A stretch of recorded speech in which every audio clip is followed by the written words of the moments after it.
Yep. Okay, can you talk about the bye week and how do you keep momentum, because you've got that, how do you keep that during the bye weekend? Yeah, first of all, we did a lot of self-scouting, working on the fundamentals about ourselves. Our guys got the day off yesterday. Today is competition Tuesday. We're going to go out there and work against ourselves today, a little bit against Alabama. Tomorrow's no turnover Wednesday. And then Thursday, I'm going to let the younger guys scrimmage. The older guys get to be coaches for a day. It'll be fun. So when you look at this challenge that you have coming up, how high a mountain is it to climb, do you think? Well, you know, there's another team on our schedule, obviously, a very good football team. It's game 4. We're going to treat it just the same. A lot of respect for who they are, but we're a good football team, too. I know that you make it about the team and it is about the kids and the team, but personally, the build-up for this game, knowing what it could potentially mean for you long-term, do you think about that? Do you and your wife or kids talk about that? Does that sink in at all this week? No, not at all. You know, you have to block that out. This is about the team. This is about the team becoming first. It's about the big game for the LSU fans. LSU-Alabama has been a great rivalry. It's a rivalry I grew up watching. It's something that you would love to win as a football coach for the team and the family in the state of Louisiana. It's been a long time. It's been a long time. Yes, it has. Are you reminded about that at all? Or? You know, we haven't talked about it much. That's one of the things that, you know, that hasn't come across my desk, but I know that Alabama has beaten us for several years. I know what this game means to the fans. I know what it means to the administration and our football team. I know you jokingly said after the game the other night, you look at the tape and maybe you're not as excited about it. How much tape have you looked at Bama and just kind of them in general? Yeah, we studied them. We studied them last couple of days. They're a very good football team. They're physical. They're very, very efficient in what they do, well coached.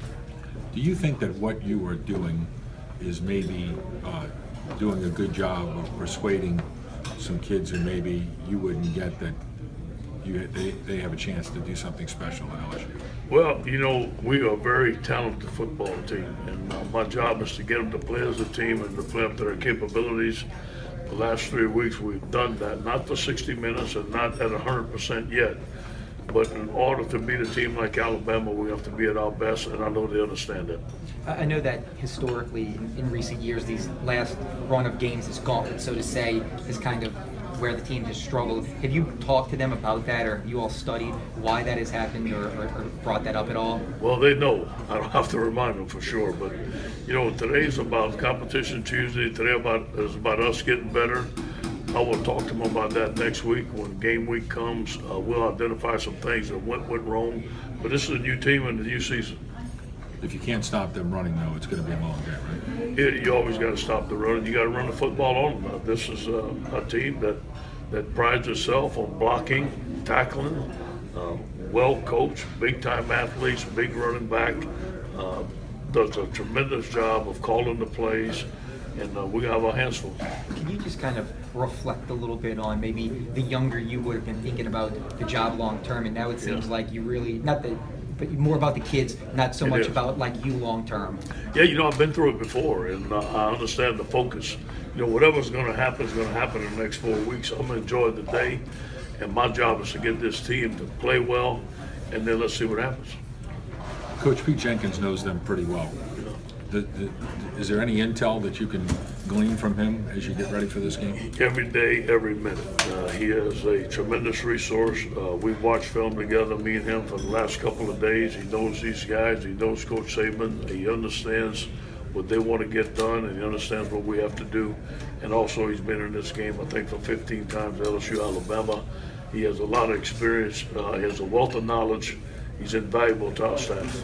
Do you feel like defensively that you're in a position now where you guys can go toe-to-toe with these guys? We're going to find out. We're going to find out. And listen, they're big and physical up front. Lane does a good job of calling plays, but I like Dave Aranda. Dave Aranda is as sharp as they come as a defensive coordinator. We're well equipped. We're going to be well prepared. It's going to be a battle. How well do you know Coach Saban? I mean, obviously, coaching circles and things like that. What is your relationship with him? Well, you know, a lot of respect for him. You know, he's done a great job. I've been against him one time in my career. It was a very close game. Just some of the things I've heard. A very good defensive coach. Knows how to choose his coaches, and obviously has had a lot of success. The fact that you know Lane Kiffin so well as a as a play caller, does that give you an edge? Well, I know what he wants to get done. I know what he's going to do. I know the film that he's going to look at. He's going to try to pose us some problems with formations. He always does. But it's going to come down to him running the football, explosive plays, quarterback runs. He's a very good play caller.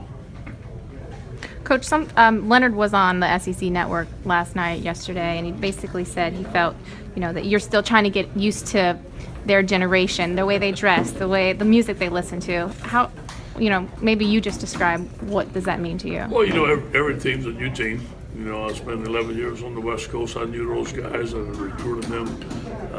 I'd only been here a year and a half, so I'm getting to know the guys. But I think we're getting to be pretty close, one team, one heartbeat.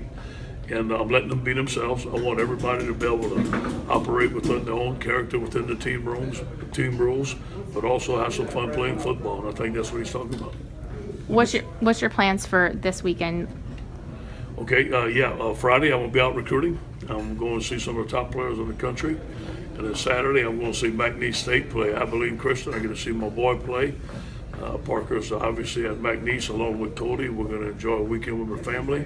And then Sunday we're going to get back to Alabama. So how much better does number 7 make you as a coach? He makes everybody a good coach. He makes everybody a good football team. But the thing I like about number 7 is he was a team member, although he wasn't playing. He was cheered for our guys, a team. He was wanting the team to do well, and he is the best running back I've ever seen, one of the best football players I've ever seen in college football. How's William Clapp? What was that? William Clapp left the game briefly Saturday. Is he shoulder okay? Yeah, he's going to be okay. He's tough as nails. Now, he brings a lot to our football team, brings some continuity in the offensive line, some toughness. We love him. He's from New Orleans. That's one of the reasons I'm here today. New Orleans has been an area that LSU has done well in recruiting, and we're going to continue to do well in New Orleans. And Weathersby, does he have a chance of playing against I Alabama? think that Weathersby will have a chance. We're going to have to see this week and next week, but it looks like he may be able to play. I apologize if you already answered this, but just your relationship with Lane and how much does that help you going into this game, or has he evolved so much that it's a little bit different? Well, we have a great relationship, obviously, and I've always respected him as a coach. He came in as a young coach at USC. I wanted to hire him at Ole Miss, didn't let him go, and obviously, any chance he's going somewhere, he's tried to hire me. He's hired me on his staff. We're good friends. We have a great relationship. He's a tremendous offensive coordinator, and he's doing a great job, and I'm happy for him. Does it give me an advantage? I don't know if it does or not, but we'll find out next Saturday. Good. Can you talk about the progress of your quarterback and what he's been able to do in 3 games, and how much better do you think he is than what he was when he first got on the field? Well, I think he's a lot better. He's more comfortable in calling the plays. Steve's got some check with me. He's on the line of scrimmage. He's done a good job. He's operating. He's throwing the deep ball a lot better than it was. He's taking shots. And, Steve Ensminger has done a great job of coaching this young man. Thanks, Coach. Thank you, Coach. Thank you, guys. I think Doug Mouton wants to talk to you. Doug, what do you say, buddy? Good. How you been?